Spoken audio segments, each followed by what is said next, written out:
يا مساء الفل والسعادة. لايف ستايل النهارده معانا حلقة فيها ضرب نار. هنشوف أول فقرة لينا النهارده. الأول حطوا لنا الصورة طبعا عن احنا قلنا أول فقرة بتاعتنا النهارده هتكون شيم اون يو.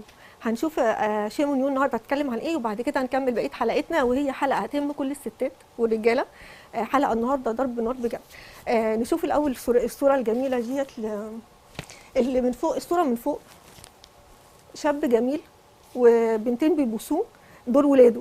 ماشي. الصوره دي نزلت على النت، على الفيسبوك وعلى الانستجرام، ان الشاب ده الجميل ده الناس قعدت تتكلم على شكله وجماله وجمال بناته.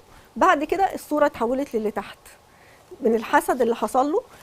جاله كانسر. هو الناس بتقول كده يعني ان هو اتحسد وجاله كانسر، وده شكله اللي بقى بعد كده. تخيلوا شكله اللي كان كده، شكل الشاب الجميل ده بقى كده. احنا عايزين نتكلم بس ايه، احنا قلنا شيم اون يو عن الحسد. النهارده هنتكلم شويه عن الحسد. الحسد يعني الناس اللي حسدوا الشاب ده عشان جماله، اللي هو طبعا يعني المفروض دي نعمه من ربنا. سواء احنا بنرضى باقدار ربنا كلها، ادانا جمال، ادانا حاجه حلوه حاجه وحشه احنا بنرضى بيها.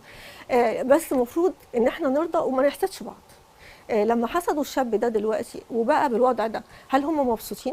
احنا عايزين نسالهم. اي حد بيحسد حد، ده الحقيقه اللي بتحصل لاي حد لما بيتحسد في الاخر بيبقى كده. ده ظهر قدامنا ان هو بالمنظر ده. بس في ناس كتير قوي بيحصل لها امراض ممكن نفسيه، ممكن خراب بيوت، ممكن بيحصل لها ان هي يعني مثلا اتنين مرتبطين يسيبوا بعض، حاجات كتير قوي. فانا اللي عايزه اقوله لكم، ليه الحسد يا جماعه؟ ليه؟ يعني النبي عليه الصلاه والسلام قال مره كان في واحد حسد واحد شكله جميل برضو قوي، فقال لهم هاتوه لي، وراح قال له اول جمله قال له انتوا ليه قتلتوا اخاكم؟ يعني عشان هو لما اتحسد عيا قوي وما بقاش بيتحرك من السرير، قال له ليه بتقتلوا بعض؟ ليه بتقتلوا؟ ليه قتلتوا اخاكم؟ ف يعني التخيل وصلت لدرجه ايه، ان هو هيتحاسب عليها كقتل. فيعني احنا الحسد اللي انتوا بتعملوه ده، بيقولوا الحسد بياكل الحسنات زي النار بالظبط لما بتاكل الخشب او بتاكل اي حاجه. فالمهم انتوا دلوقتي لازم تبقوا فاهمين حاجه، ان انت مش بتحسدي وتعدي وخلصت، لا ده انت هتتحاسبي عليها، او اي حد بيحسد هيتحاسب عليها حساب كبير قوي، وبتدمروا حياه بني ادمين. بتاكل حسناتكم كلها وهتيجوا في الاخر ما تلاقوش عندكم حاجه. ده غير ان بيترد لكم في الدنيا وفي الاخره، في اولادكم وفي صحتكم وفي كل حاجه. فاحنا بنقول النهارده بس شيمون يوم، بليز بطلوا حسد وحقد، ارضوا باللي ربنا مديهولكم. والله العظيم ساعات واحده بتبقى شكلها وحش جدا وحظها احسن من ملكه جمال، وحظها احسن من واحده في منتهى الجمال كمان، وواحد بيبقى مثلا غني قوي وحظه اقل بكتير من واحد فقير. المهم ان ربنا اداله السعاده والرضا. فنحاول نبطل حسد وحقد، ونرضى باللي ربنا بيديهولنا، يعني نقول للناس ربنا يبارك لهم يا رب. دي اول فقره لينا النهارده بنتكلم فيها عن الحسد. هنطلع فاصل نشوف لطيفه وهي بتقول هوري لك ايام سودة بتخوني وانا موجوده، وهنرجع تاني نشوف حلقتنا اللي هي ضرب نار النهارده وعن ايه. يلا بينا.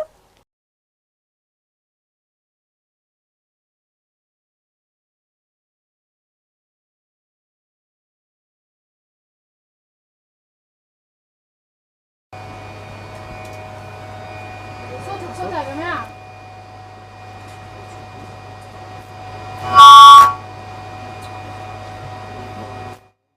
جاي للراجل مش للست. بس احنا النهارده شوف رجلي الناس تدافع عنه على قد ما نقدر يعني، وربنا يسهل ان شاء الله.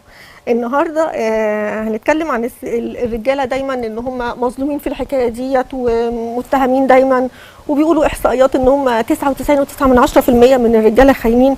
يعني حاسه اوفر قوي يعني اللي بيتكلموا عليهم اوفر قوي. لا لا لا مش معقول للدرجه دي يعني، اكيد الرجاله مش للدرجه دي كده. لدرجه لو سالت اي ست تقول لها مثلا الراجل ممكن يبقى مخلص ويمشي على الصراط المستقيم. لو لاي زوجه تقول لك طبعا ممكن يبقى مخلص وكده ويمشي على الصراط المستقيم، بس المده اقصاها 3 شهور. سالنا برضو في عملوا بيسالوا الزوج المخلص مين هو، قالوا الزوج المخلص هو اللي لسه مراته ما اكتشفتش خيانته. يعني هو بيخون بس لسه ما اكتشفتش. هنحاول النهارده ندافع عن الرجاله بكل طريقتنا يعني، ربنا يسهل ونشوف النتيجه النهارده في الاخر هتكون ايه، وهنجيب كمان ناس تدافع معانا. هنشوف اول حاجه راي الفنانه العسل الجميله شيماء سيف، هتدافع عن الرجاله النهارده وتقول لكم اللي الستات ايه تعمليه عشان جوزك ما يخونكيش. هتقول لكم وصفه رهيبه النهارده ونشوف بقى كده عشان يبقى اكيد الست بقى هي السبب، لو جوزها طالما هي ما بتعملش اللي عليها يبقى اكيد هي السبب عشان هو يخونها. فهنشوف بقى اللي هي هتقول لنا تعملوا ايه عشان ما جوزك ما يخونكيش. اسمعوا الكلام ده كويس. يلا بينا. جدا. أيوة. ازاي الست ممكن تخلي الراجل يبقى مخلص ليها هي تحديدا؟ هقولك على حاجه، هي الست لو حبت الراجل بجد واخلصت هي قوي ليه وسابت له مساحه من الحريه، صدقيني برضه هيخونها. وده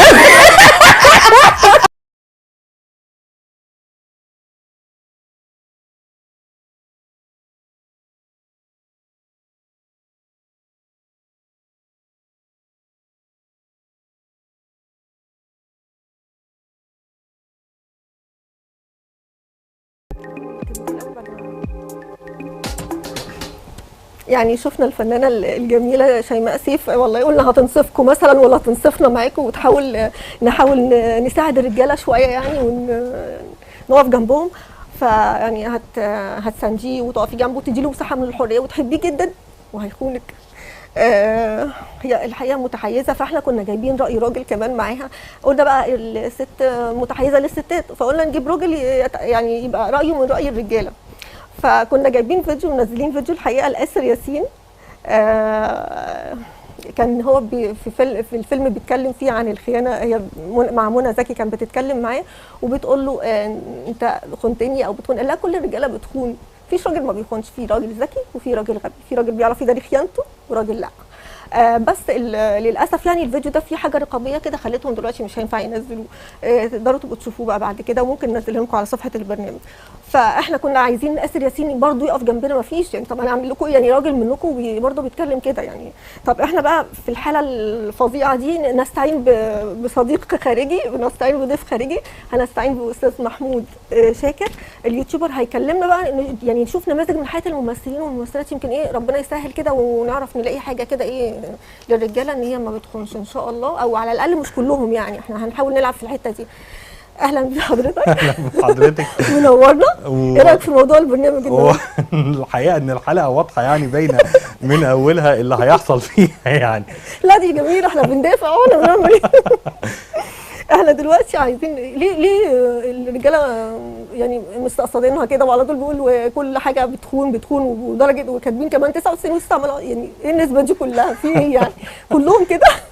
انا يعني مش عارف، يمكن يكون هي ثقافه عامه بقى ان الرجل بيخون، بس اعتقد مش كل الرجاله بتخون. لا هي ثقافه ازاي يعني؟ ثقافه الراجل يعني جت كده من يعني الستات مثلا مش كل شويه تلاقي ده انت فلانه جوزي خني يعني ده حقيقي. حتى ده قبل الخطوبه كمان يعني، بيبتدوا مبكرا بس من بدري يعني. الحقيقه هم عاملين دراسات عليا في الموضوع ده. قول لنا طيب انت يعني دافع. طيب عايزين ندافع، يلا بينا. انا من رايي ان اي ظاهره في الدنيا بيبقى نسبه حدوثها 50% ونسبه عدم حدوثها 50%. الخيانه واحده من الحاجات اللي بيعملها البني ادم من فجر التاريخ. لو رحنا بقى لبعيد خالص، هابيل وقابيل ده نوع من انواع الخيانه، بعيدا عن العلاقه ما بين الزوج والزوجه في الخيانه. ولكن يعني هو الناس مش هينفع نقول ان الراجل هو اللي بيخون والست لا، او العكس من وجهه نظري يعني. احنا مش بنقول النهارده بس هي الحلقه عن الرجاله، بس انا عايزه اقول لك برضو بمناسبه ان انت قلت الكلمتين دول. يعني انا هقول لك حاجه. في ست ممكن تبقى مبسوطه مع جوزها ومرتاحه معاه، ولو 1% ممكن تخون. اعتقد لا، واعتقد ان الراجل برضو كده. لا بس لا معلش، كل الحاجات والاحصائيات والستات كلهم هيقولوا لك كده. يمكن الراجل يعني عامله كل حاجه في الدنيا. وانت هتقول دلوقتي حتى على ممثلات يعني ملكات جمال، وفي الاخر يعني عايزين طب جمال، وهو جبنا لكم الجمال، عايزين مش جبنا لكم ده، يعني نعمل ايه؟ نقطع نفسنا يعني نعمل ايه؟ فقول لنا. طيب اتفضل. طيب انت طبعا بتدافع، ليك حق يعني. عايزينك تدافع طبعا ده لازم يبقى في حد مظلومين الرجاله يعني. ظلم باين يعني. ولكن يمكن الاعتراف الرجل بالخيانه بتبقى الناس تتقبلها اكتر من السيدات يعني. فيمكن يكون الحالات اللي بتظهر ان الرجال خاينين اكتر، لان الراجل بيبقى شويه الخيانه ده موضوع يعني المجتمع بيعديهوله بعكس السيدات. فعشان كده بنلاقي امثله الرجال اكتر، ولكن ما ينفعش نقول ان السيدات ما بتخونش خالص والرجاله بيخونوا او العكس. بيخونوا احنا بس ده هي حلقه النهارده باين. هي حلقه النهارده ان احنا بنتكلم على الرجاله ده اولا، والحاجه الثانيه ان احنا بنتكلم من نسبه رهيبه في الرجاله، وان الست الراجل ممكن يخون يعني بدون سبب، يعني يبقى عنده كل حاجه وبيخون، لكن الست مستحيل تخون لو هي عندها انسان بتحبه، ده مستحيل تخون، هو كويس معاها وهي عايشه مبسوطه معاه، ده من رابع المستحيل. الراجل بقى لو جبت العكس يبقى عايز سعيد معاها وبيحبها وبيخون، ايه في ايه؟ يعني هي في ايه؟ بس عايزين نعرف. طب انت اقعد قول لنا نماذج مثلا عندك بقى من الفنانين والفنانات كده، حد عندنا نماذج كتير هنحاول ندافع يعني جديد وقديم، ولكن انا النهارده لما جيت اجهز كده جهزت القديم، لان موضوع ان احنا نقول ان فلان خان ده امر صعب جدا، لازم يكون حاجه تم نشرها في اكتر من مكان واماكن موثوقه، لان احنا لما نيجي نقول ان فلان خان ده امر صعب جدا، لازم يبقى منشور ومحكي في اكتر من مصدر ومصدر كبير كمان. هنبدا ممكن اللي انا شايف يعني من ابرز علامات الخيانه اللي موجوده، مثلا عندنا ساميه جمال. ساميه جمال على مشوار تاريخها كله هتلاقي ان هي اتخانت كتير قوي، من البدايه مقدمتها ولاخر العمر تقريبا. برغم ان احنا لما نيجي نبص للفنانات تحديدا، الشهره والمال والجمال واللبس على احدث موضه، محدش فينا يتخيل ان الجمال اللي بيظهر على الشاشه ده ممكن يتخان في وقت من الاوقات، صح كده؟ ما هي تتخانق، امال الناس التانية كلنا نعمل ايه؟ يعني مش عارفه بصراحه. فهنلاقي مثلا ان ساميه جمال لما نيجي نبص لها كده ايقونه من ايقونات الجمال في التمثيل، في الشكل، في الستايل. في وقتها كانت بتلبس على احسن موضه وافضل موضه واجدد موضه، يعني اللبس من باريس ومش عارف ايه. ولكن خليني اقول لك من بدايتها، مين بقى اول حد خانها؟ احنا ليه ما تعتبرش خيانه قوي؟ لان هو ما تمش الجواز ما بينهم، وهي يعني كانت لسه في بدايتها، ولسه كانت في الفرقه بتاعه بديعه مصابني، وهي احد اهم رواد المسرح في مصر، وكانت بتقدم فنون. واول ما جت لها ساميه جمال اشتغلت معاها في المجاميع. هنا كان في راجل كده بيقف بشويه جرايد ومجلات بيبيع قدام المسرح بتاع بديعه مصابني، شافت صوره فريد الأطرش كغلاف مجله، حبت الشكل الغلاف من غير ما تعرف اسمه وما تعرفش ده مين، ولكن هو الشكل بتاع فريد الأطرش وقتها شدها يعني. فالمهم ان هي تاني يوم خدت فلوس وراحت تشتري المجله دي. في ولد واقف على باب المسرح كده، قالت له تعرف مين ده؟ قال لها لا ما اعرفش مين ده. فلقت صوت من وراها بيقول لها انا كان فريد الأطرش نفسه داخل الكازينو بتاع بديعه مصابني. فهنا دي كانت العلاقه البدايه يعني معرفه ساميه جمال. خلينا بقى نقول الخيانه الخيانه ان دايما علاقه فريد الأطرش هتلاقيها بساميه جمال في الجرايد كان في علاقه حب معلنه، شاركته في عدد كبير جدا من الافلام بعد ما اصبحت نجمه. هنا كان المقربين من ساميه جمال دايما يسالوها هو فريد مش هيتجوزك؟ يعني كل شويه يسالوها طب انتوا العلاقه باينه اهي وجميله وزي الفل وبتحبيه وبيحبك، مش هتتجوزوا؟ والسؤال ده اتكرر كتير، وفريد الأطرش كان دايما بيرد عليها بيقول لها حياه الفنان مش في الجواز، يعني ما ينفعش ان انا كان يعني كفنان ان انا اتجوز في الوقت الحالي. لحد ما في مقال بس انا مش فاكر اسم الجريده، يعني ان نزل بقى منشور كبير قوي او مقاله كبيره قوي بتقول ان فريد الأطرش عمره ما هيتجوز ساميه جمال بسبب ان هي بنت بسيطه وتعمل كراقصه. بس دي مش خيانه، ما خانهاش يعني، احنا بنتكلم هو ممكن نبص لها يعني هو تخلى عنها، ممكن نقول دي صح كده؟ دي تخلى عنها. احنا خلينا نتكلم في حياه ساميه جمال بقى، مين اللي خانها؟ يعني حضرتك قلت لي في حد تاني خانها. ايوه وثالث كمان. وثالث يعني خلينا في الثاني والثالث. الثاني بقى هي لو كانت اتجوزت رابع وخامس والله كانت هتتخان برضه. يلا هي سابت بقى مصر كلها وسابت فريد، وزعلت بعد المقاله دي ما انتشرت يعني، وتوكلت على الله راحت على فرنسا. اتعرفت على حد اسمه شيبرد كينج، وده زي ما تقولي منسق حفلات كبير ورجل ثري. اتعرفت عليه وهو كان على غير دين الاسلام وقتها. المهم ان هم قربوا من بعض في فتره من الفترات، وجاب لها خاتم الماس تقريبا بحوالي 800 جنيه وقتها، وده كان رقم غالي جدا. طبعا تمام. فقربوا من بعض الفتره كده، وبعدين هو يعني غير اسمه خلاه عبد الله كينج واسلم واتجوزها. المفروض بقى ان الحياه ساميه جمال تنتهي حياه سعيده خلاص بقى. خلاص. تمام. وتعهد حفلات يعني وساميه جمال وكده ورجل ثري. تمام. ابتدت ان هي تعمل حفلات انطلاقا من ولايه تكساس، وبعد كده في حوالي 15 ولايه. وهو كان بيدعمها الحقيقه، بس كان في غلطه بقى ساميه جمال عملتها، ان هي كانت تاخد الفلوس تديها له ويشيلها، وهو رجل ثري يعني، ودعمها فعلا، والصحافه بقت تكتب عنها ساميه جمال هتروح هنا هتروح هنا. وفجاه اختلفوا، خد كل فلوسها ورجعت مصر معهاش ولا مليم. ده نوع من انواع الخيانه، ان هو بعد ما اتجوزها خد كل فلوسها. تمام، مش لازم ان الخيانه تكون الخيانه ما بين يعني مش خيانه يعني مع ست مع تانية يعني مع ست تانية.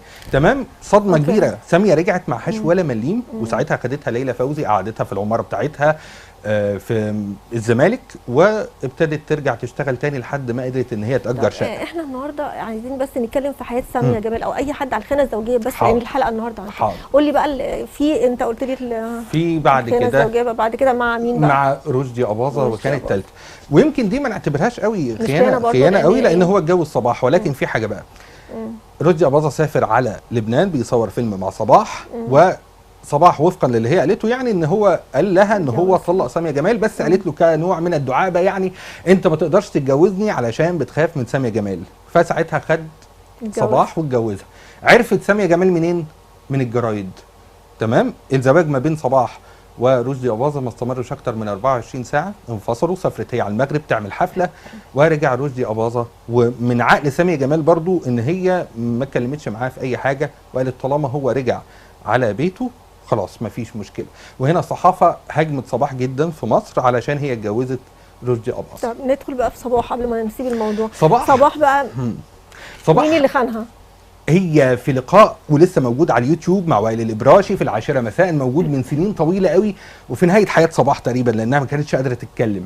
قالت نصا كده، والموجود على اليوتيوب نقدر نشوفه لحد النهارده. قالت كل اللي اتجوزتهم تقريبا خانوني. هي كله يعني لو جينا نقول هي صباح الله يرحمها يعني اتجوزت عدد كبير من الناس، 13 قالت حاجه كله كده الله اعلم، بما فيهم رشدي أباظة تحديدا، خصته بالاسم وقتها. الاستاذ وائل الإبراشي سالها عن رشدي أباظة، قالت ان هو كان جميل وكان حنين جدا وكان رومانسي. لا وكنا بنسمع ان هو كان بيحبها قوي وكان بيحبها جدا، بتقول ان هو كان بيبعت لي ورد طول اللي احنا قلنا من العمر. شويه بيحبها وخان. هو رشدي أباظة اسمه دون جوان، او الاسم الشهير بتاعه دون جوان، ويمكن ليه من اسمه نصيب يعني المجموع حوالي 13 على ما اذكر اللي اتجوزوها اتخانت منهم وفقا لتصريحاتها. ده مش مثلا يعني مقاله ولا حاجه. نقلل شويه خليهم 7 بس يعني ده عدد فظيع. وفنانه جميله زي دي في وقتها كان الملوك بيتمنوها وكل الناس بتتمناها، كل الرجاله يعني بيتمنوها. فان هي تتخان دي حاجه، عارف لو هي ما كانتش اعترفت الاعتراف ده مستحيل كان حد يصدق ان ممكن حد يخونها. ده حقيقي، صح كده؟ صح. وصباح يعني صباح بتتخان يا جماعه. احنا نعمل ايه؟ انا واضح ان انا في صف حضرتك النهارده مش في صف الرجال ولا ايه؟ لا انا اللي هوقعك. انا جاي اعترف تقريبا. لا انت جاي تدافع عن الرجاله بس انا هوقعك. ماشي، يبقى صباح اتخانت. صباح هي وفقا للي هي قالته يعني، ولسه الفيديو موجود. اللي بعده مين بقى؟ اللي بعده ممكن نقول مثلا ليلى مراد وانور وجدي. في اشاعه كانت بتقول ان انور وجدي على علاقه بشكل او باخر بسيده فرنسيه. تمام، ليلى مراد سمعت الخبر ده وقررت ان هي تروح تظبط انور وجدي في المكان اللي فيه السيده الفرنسيه دي. عملت ايه؟ لبست ملايلف ويشمك اللي هو غطاء الوجه ده. طب ما قلتلناش الاول قبل ما تعمل كده ليلى مراد، يعني بس ناخد اختصار كده بس ايه، يعني هي كانت يعني كويسه معاه بتأدي اللي عليها. احنا ليلى مراد ابتدت الاول كانت هي نجمه كبيره قوي، اول ما جه انور وجدي كان لسه ما كانش معروف خالص، اتجوزها ابتدى يعني اسمها هو اللي علاه وابتدى يعلب كده، وبالافلام اللي هو عملها لها بقت نجمه افلامه كلها، صح كده؟ صحيح. يعني هي وقفت جنبه، الست ما قصرتش. هي وقفت جنبه، ويقال كمان ان هي ما كانتش بترضى تاخد الفلوس بتاعه الاجر كنجمه. ليلى مراد حتى لو جوزها هو المنتج طبيعي ان هي تاخد فلوس. وقتها كتب لها هو تقريبا كنوع من الدعابه كده شيك ب 15 مليم على ما اعتقد، حاجه كده يعني. فليلى مراد طبعا وقفت مع انور وجدي ماديا وفي مش في الشهره كمان، في الاثنين يعني، في ماديا وفي الشهره تتنازل عن امراض. ليلى مراد كانت اعلى الاجور في الوقت ده على فكره. ده حقيقي، ولكن هو قدمها برضه ببعض هو قدمها بس يعني هي لولاها هو ما كانش حاجه الاول، يعني جاست ان هو اسمه اتربط باسمها هو قدر يقف على رجليه. انا اعتقد ان انور وجدي كان هو طبعا عبقري، شامل هو عبقري. يعني انا ما بتكلمش دي، انا بس قصدي اقول لك اول خطوه يعني هي زوجه، وهي اول واحده وقفت جنبه وساندته، وبناء على كده هو بقى انور وجدي يعني. حتى كانت بتديله العفش يروح يصور بيه افلام ويرجع يجيبه متبهدل، والموضوع ده كان بعد كده هي عاشت معاه فتره، لقيت ان هي مش بتخلف، راحت كشفت طلع مين اللي مش بيخلف، هو. جزائها بقى كان ايه بعد وهي صابره وقاعده معاهم ما رضتش تطلق يعني ايه ولا حاجه، الست اهي جزائها يلا. اللي حصل بقى ان هي لبست الملايه اللف واليشمك وتوكلت على الله على المكان اللي هم قاعدين فيه. وقتها هي كانت عارفه بقى ان انور وجدي مهما اتاخر بره ما بيباتش بره البيت. سالت البواب قالت له هنا شقه السيده لوست، وده اسم السيده اللي كان الاشاعه بتقول يعني ان انور وجدي على علاقه بيها. وقال لها انت مين؟ قالت له انا الغساله. فقال لها في حد يجي على الوقت ده؟ قالت له ما انا عبال ما دورت ومش عارف ايه. وطلعت فوق على البيت، قدرت ان هي تسمع من باب الشقه صوت انور وجدي ولوست، تمام، ولكن ما كانش عندها الجرأه ان هي تخبط على الباب وتشوف انور وجدي جوه. فاللي حصل بقى ان هي عملت ايه؟ طبعا هي عارفه ان هو شويه وهينزل ومش هيبات بره البيت ابدا. قعدت استنته في العربيه شويه، فين على 3 الفجر كده نزل انور وجدي مع الوست، وليلى مراد فاجئته في العربيه. يعني قالت له او قالت للسيده اللي معاه انا زوجته، قالت له باللغه، قالتها لها باللغه الفرنسيه لان هي كانت تجيد اللغه الفرنسيه. الغريب بقى ان ردة فعل ليلى مراد، شوف هي راحت لحد البيت اهو واستنته ساعات طويله قوي. الغريبه ان هي قالت له واحنا نفضل واقفين كده تعالى نروح نعزم لوست في مكان ما. راحوا اتعشوا في مكان يعني حاجه فخمه بقى في جدا. الاكل وحاجات كده. اتعشوا وبعد كده روحوا على البيت. المفروض بقى ان ليلى مراد حتى لو كانت نجمه هي سيده يعني. صح؟ هتتخانق معاه بقى والمفروض واللي ولا اي حاجه. دخلت الاوضه وهو قاعد في المكتب عمال يعني زي ما تقولي يستعد هيقول ايه. لمت هدومها وطلعت بره، قالت له انا ماشيه يا انور وعلى فكره انا مبسوطه جدا. فقال لها انت مبسوطه جدا ليه؟ يعني ايه اللي بسطك ده؟ انت لسه ماسكاني مع لوست. فقالت له لا انا مبسوطه لان كل اللي حواليا كان بيقولوا ان انت بلا قلب بيهمك شغلك وبس. تمام؟ انا النهارده اثبتت للناس كلها ان انت عندك قلب وبتعرف تحب ليلى مراد حاول ان هو يثنيها بقى ان هي ترجع، ولكن العلاقه باظت تماما. هي خلاص اصل ليلى مراد كمان كان ليها قصه ان هي كانت باباها كانت عندها عقده من باباها برضو، خان مامتها وحاجات كده كانت في التمثيليه اللي كانوا عاملينها لليلى مراد. فهي كانت متعقده جدا من الحكايه دي. فاول ما شافت في انور وجدي كده انت عشان يعني الصوره اللي انت بتوصفها لي ان هي حتى ما اتكلمتش اخده قرار على طول، هي لان عندها سابق الموضوع ده كان سابق ومامتها اتعذبت جامد قوي بسبب المواضيع دي. فهي خدت موقف من زمان كده تاخد موقف وتطلق على طول. يعني مش كانوا زمان مثلا يقول لك لا عادي الست بتعيش وتقبل ومش عارفه ايه والكلام ده، لا هي ما قدرتش تكمل معاه. صح كده؟ صحيح. والغريب في حاجه ان دايما النجمات اللي هتلاقيهم بيحكوا عن قصص الطلاق والخيانه هتلاقيهم ان هم بيحبوا برضو برغم الانفصال. يعني حتى مهما كانوا بيحبوا اللي قدامهم بينفصلوا. وده هنلاقيه في ساميه جمال، حضرت الجنازه بتاعه رشدي اباظه متخفيه. تمام؟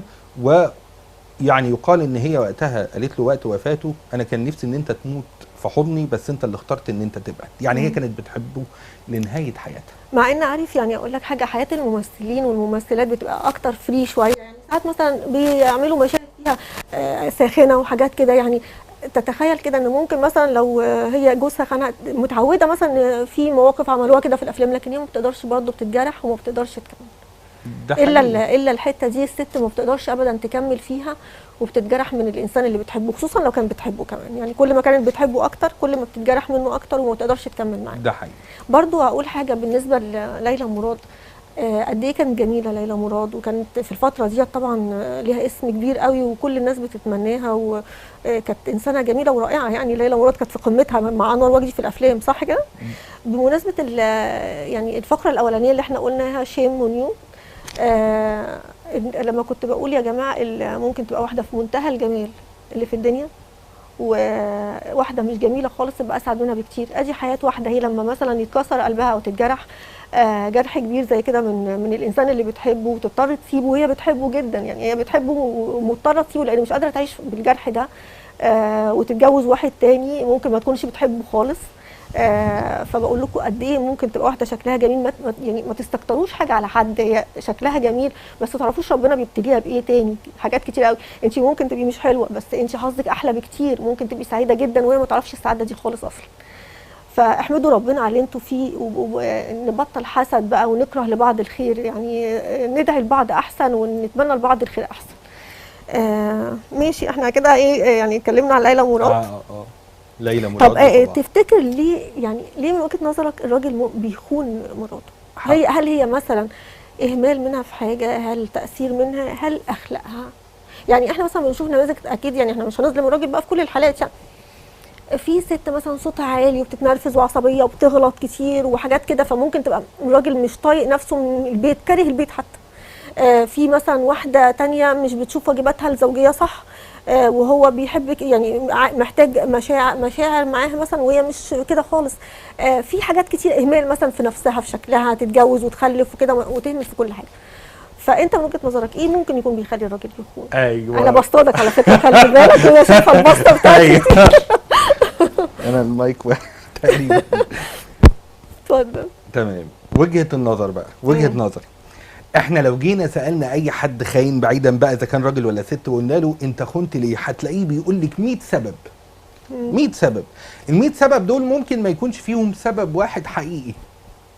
هو هيقول لك العيوب اللي هو شايفها اللي بيريح نفسه وضميره علشان يقول يا جماعه انا كنت عشان 1 2 3 و4.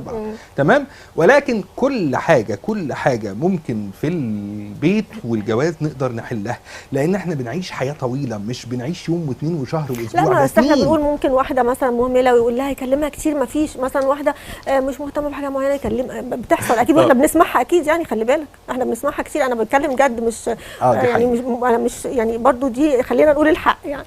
في فعلا راجل بيقعد يكلم مراته في حاجات اساسيه عنده ومتضايق منها جدا وهي ما بتسمعش الكلام ومصره برضو، خلاص انا ما هو متجوزني ومتدبس خلاص ومعانا عيال ولا هيقدر يسيبني ولا فعايش بمزاجي. بس انا اعتقد يعني ما بيهماش يعني. اعتقد يعني ان لما فهل ده يكون سبب ليه انه يخون؟ لا، من وجهه نظري ما فيش شيء يبرر الخيانه. من وجهه نظري السبب بعيدا بقى عن هو يروح يتجوز. تفتكر ممكن ايه اللي كان المفروض يعمله لو واحد متعرض للحاجات دي؟ مش هنقول الراجل اللي معاه زوجه كويسه، الراجل اللي معاه زوجه مضايقه في حاجات، ايه المفروض كان يعمله؟ خيانه قلت لا، يبقى ايه؟ انا هقول لحضرتك الرجل هو الربان بتاع السفينه بتاعه البيت. واي انهيار يحصل في البيت يكون مسؤول عنه الرجل مش الست. انا من وجهه نظري وهقول لك ليه. دايما الرجل العصمه في ايده، ليه؟ لان هو اكثر ثباتا يعني في المواقف.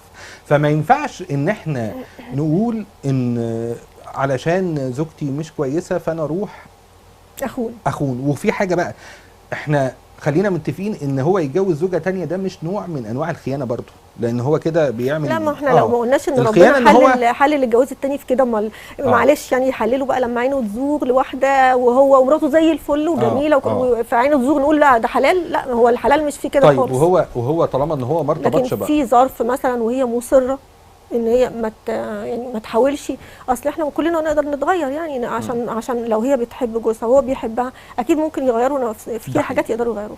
فهي لو اصرت على كده وحاول معاها كتير مش قادر يخون. لا، لان احنا ما نضمنش اللي هيحبها من بعدها دي اصلا.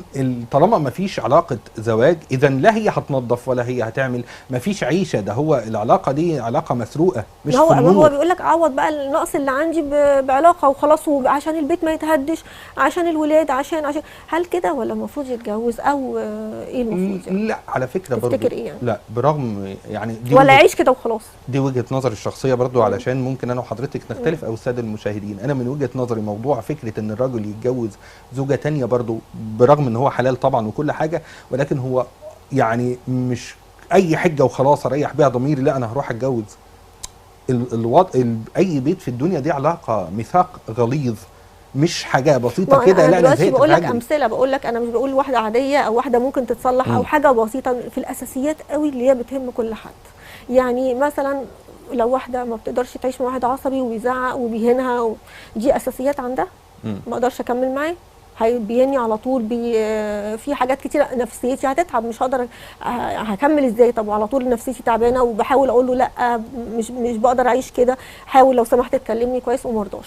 فاحنا بنتكلم في الحالات اللي هي كده بس الصعبه، يعني اللي هي ايه، واحد برضو نفس الحكايه، في حاجات بتبقى مهمه قوي عنده وتلاقي الست برضو مش مصره. هل في الحاله يعني لازم ليه حل؟ هيقول لك اخون بقى خلاص؟ مفيش اكيد انا يعني اكيد الدين بتاعنا ادى يعني حل الجواز التاني لكده اكيد يعني. طبعا. وانا طبعا انا بدل لو يعني انت يا هتخون يا هتعمل كده، اصل هم مش هينفعوك في الاخر يعني. لو مراتك هتنفعك وانت لقيت نفسك خلاص انت محطوط قدام يا خيانه، لا لو هو مفيش حل تاني، يا خيانه يا هتجوز تاني، يبقى اكيد تتجوز تاني. ده اللي انا قصدي اقوله لك أنا يعني متفق. لان في الاخر هو لو خايف بيقول لك البيت خايف يتهد، خايف على الولاد، خايف ما انت في الاخر والله ما هينفعوك، هتتحاسب عند ربنا وهم كل واحد هيروح في حاله، وده هيتجوز وانت اللي ربنا يحاسبك في الاخر. بس انا طبعا مش قصدي اقول ان انا بشجع الجواز التاني، انا بقول الحاله لو وصلت لدرجه يا خيانه، انا مش طايق البني ادم اللي انا عايش معاه، او واحده مش طايقه جوزها، يا خيانه يا اما اتجوز. لا طبعا اتجوز، يعني ده اللي انا قصدي اقوله لك بس يعني، لكن انا مش بشجع الجواز التاني طبعا. طب احنا قلت لي لا اخلاقها ولا كل الحاجات دي تسمح له ان هو يخون، هو بس يعني مفيش خيانه مشروعه ابدا. هو المفروض الاول يعني، هو المفروض بتبقى خطوات يعني، هو يكلمها الاول ويحاول معاها كتير، ولو ما قدرش على لو هي ما استجابتش، المفروض بعد كده يعني لاهلها زي ما احنا في القران بيقول لحد من اهلها، وحد أيوة. يكلم اهلها، يعني لازم يعمل اللي عليه الاول، مش على طول يروح يتجوز او يفكر في حاجه ثانيه. اهلها، ويحاول مره واثنين وثلاثه، ولو ما فيش فايده خالص وهو مش قادر يستحمل كده يتجوز. بس يا اما خيانه يا اما جواز، لا اتجوز. تمام كده؟ ماشي. يعني مش الخيانه لغايه دلوقتي ما ادينالوش الحق برضه ان هو يخون. لا وانا مش عارفين نلاقي له أيوة مخرج، مفيش مبرر، مفيش مبرر مخرج خالص للراجل، لاي راجل انه طب وايه تاني؟ انا هقول لحضرتك بقى تعقيبا على كلام حضرتك، يعني ان البيت ده هو عباره عن ميزان في كفين، الرجل والسيده يعني او الست. لو في اهمال من الزوجه، هتيجي على الناحيه الثانيه والطرف الاخر هتلاقي ان الزوج او الزوجه بتشتكي، ده بيعمل ويساوي لازم تبقى العلاقه انا هات هما وخد الاثنين يعني هيشتكوا من بعض يعني. لازم اقدم السبت عشان الاقي الحد، انما انا عايز الحد والاثنين والثلاث والاربع ومن غير ما بقدم حاجه، فطبعا لا هتغسل له هدومه ولا هتعمل اي حاجه. فاهمه الفكره؟ بس خلي بالك ده احنا كل ده يعني مسكنا كمان الحالات الخاصه اللي هي فيهم عيوب، ستات فيهم عيوب، احنا في ستات ما فيهاش حاجه خالص، النجمات مثلا وكويسين خالص، بلاش حتى النجمات، يعني قول النجمات مثلا احنا ما نعرفش حياتهم الخاصه بتبقى ازاي، لكن في ست بتبقى مثلا واقفه جنب جوزها وعامله كل اللي عليها ومهتمه بنفسها وهو راضي وهو مبسوط منها، مش مثلا حتى هو معترض على حاجه، وفي الاخر بيخون. ليه برضه؟ هقول لحضرتك ندخل نسيب الموضوع ده ونروح في حته ثانيه. احنا عايزين نعرف في ايه، ليه مفيش جينات ولا هرمونات في الموضوع، ليه؟ انا من وجهه نظري برضو، انا الخاصة ان الثقافه بتاعه الشعوب هي ساعات اللي بتدي مساحه للرجل اوسع من السيدات ان هم يعترفوا بالخيانه او يروحوا ناحيه الخيانه. دايما احنا لما نلاقي مثلا اي سيده مثلا خاينه، دي بتبقى وصمه رهيبه ليها بالنسبه لها، بينما ان الرجل معلش حافظي على البيت مش عارف ايه. فاهمه الفكره؟ صح كده ولا لا؟ صح. لما السيده تيجي تشتكي للاهل ده بيخوني، حافظي على بيتك على اولادك، فاعتقد ان المجتمع بيتساهل مع الرجل اكثر بكتير من السيده. يبقى هي هنقول من الاول خالص، شوف انت معايا ولا لا، اول حاجه بسبب التربيه، الاب والام ما زرعوش في ابنهم من وهو صغير ان ده حرام، دي اول حاجه، صح كده؟ ما زرعوش ان ده في ابنهم الراجل ده ان ده حرام، اولا في حق ربنا، تاني حاجه في حق اي بني ادمه انت بتظلمها، وفاكرين دايما ان انا بظلم، لو عارف لو زعق لحد مثلا او هان حد او ضرب واحد مثلا في حته مثلا، يقول لك انا ظلمته ويحاول يروح يعتذر، هو فاكر ان كده ده الظلم، هو مش فاكر ان ده مراته ده بيذبحها، مش بيظلمها، ده بيذبحها، فقد ايه هو بياخد ذنوب، يعني لو مهما عمل ايه مش هيكفر عن ذنبه معاها لما يخونها وهي كويسه كمان. احنا بنتكلم بقى دلوقتي في الحاله الكويسه، تمام؟ التربيه نمره واحد، انا في رايي كده، وانت برضو قول معايا ان الاب والام عليهم عامل كبير، وعلى فكره هياخدوا كل الذنوب، يعني كل ما في شاب بيخون، وكل ما في شاب بيضحك على بنت، وكل ما في شاب بيوجع مراته ويذبحها بخيانه، اول حد هيتحاسب اللي ربوه، الام والاب. يعني انتوا بتربوه ازاي تقولوا للبنت حرام وتخوفوه وتعرفوها ان ده حرام وحلال؟ ازاي للبنت دايما تعرفوها ان ده يعني لو عملت كده دي كانها خلاص مجرمه وهتدخل جهنم، وازاي الولد عادي خالص، ازاي تضحكوا وتهزروا، وازاي لما يعمل علاقه تبقوا فرحانين بيه وتقعدوا تتكلموا وتقولي لاختك ولصاحبتك ده عامل بيصاحب البنت الفلانيه وتضحكي. ما بتجيبيش ليه ابنك وتكلميه ما تقوليش اوعى تكون بتصاحبها وانت مش ناوي تتجوزها. مفيش بنت، على فكره مفيش بنت بتصاحب ولد او بتتعرف على ولد او ايا كان الا وهي عايزه تتجوزه، مهما كانت البنت دي لعبيه، هي بتبقى عايزه تتجوزه، هو اللي بيحولها لكده. هي بتبقى كل امنيتها في الحياه ان هي تتجوز، بتحبه فعايزه تتجوزه، هو بقى لا. طب فين الام في الحته دي وفين الاب؟ انتوا مش حاسين ان انتوا كل الذنوب دي هتبقى هتجيلكم انتوا في الاخر؟ كل البنت دي لما تتكسر وتنام على السرير وهي على مخدتها عماله تعيط ليل ونهار وحاسه قلبها اتغدر بيه، دي انتوا مش هتتحاسبوا؟ انا بقول كل كلامي ده لكل ام دلوقتي، مش هتتحاسبي والاب مش هتتحاسب؟ هو انتوا عادي عشان الولد مش انتوا ابنكم مش هتاثر فيه، يعني لو مشى مع بنت مش حاجه تهينكم ولا حاجه تاثر في شرفكم ولا في سمعتكم، عادي نسيبه؟ عادي انتوا حاسين ان يتعمل كده ببنات الناس عادي؟ على فكره والله مش عادي ابدا، ده كبير قوي عند ربنا، يمكن تتحاسبوا اكتر من البنت لو البنت الاب والام سابوها، عشان انتوا الاساسي في ان انتوا بتسيبوه يعني يدمر بنات، مش بنت واحده، بنات، وهو رايح وقاصد ان هو بيلعب عليها، لكن البنت بتبقى عايزه تتجوز بجد.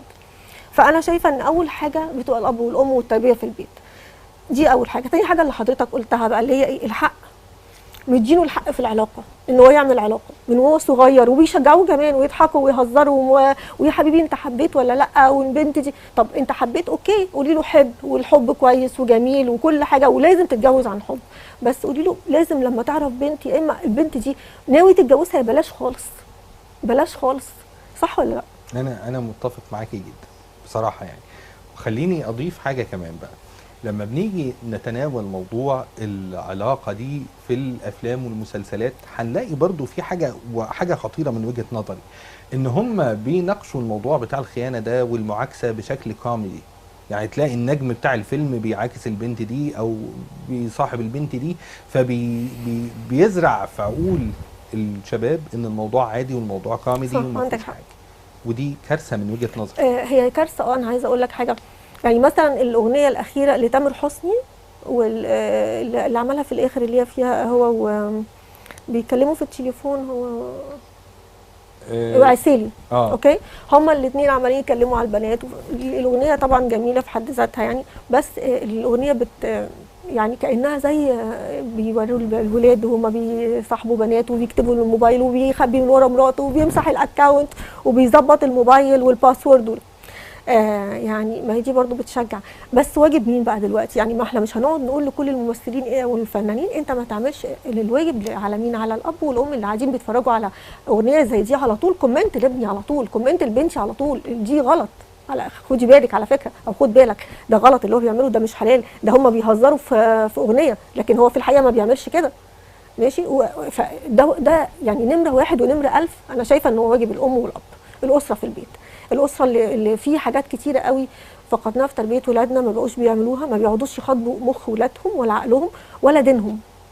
فاحنا انت زي ما حضرتك بتقول في اكيد مشاهد كتيره قوي كده، كتيره قوي، مين اللي عليه بقى الدور؟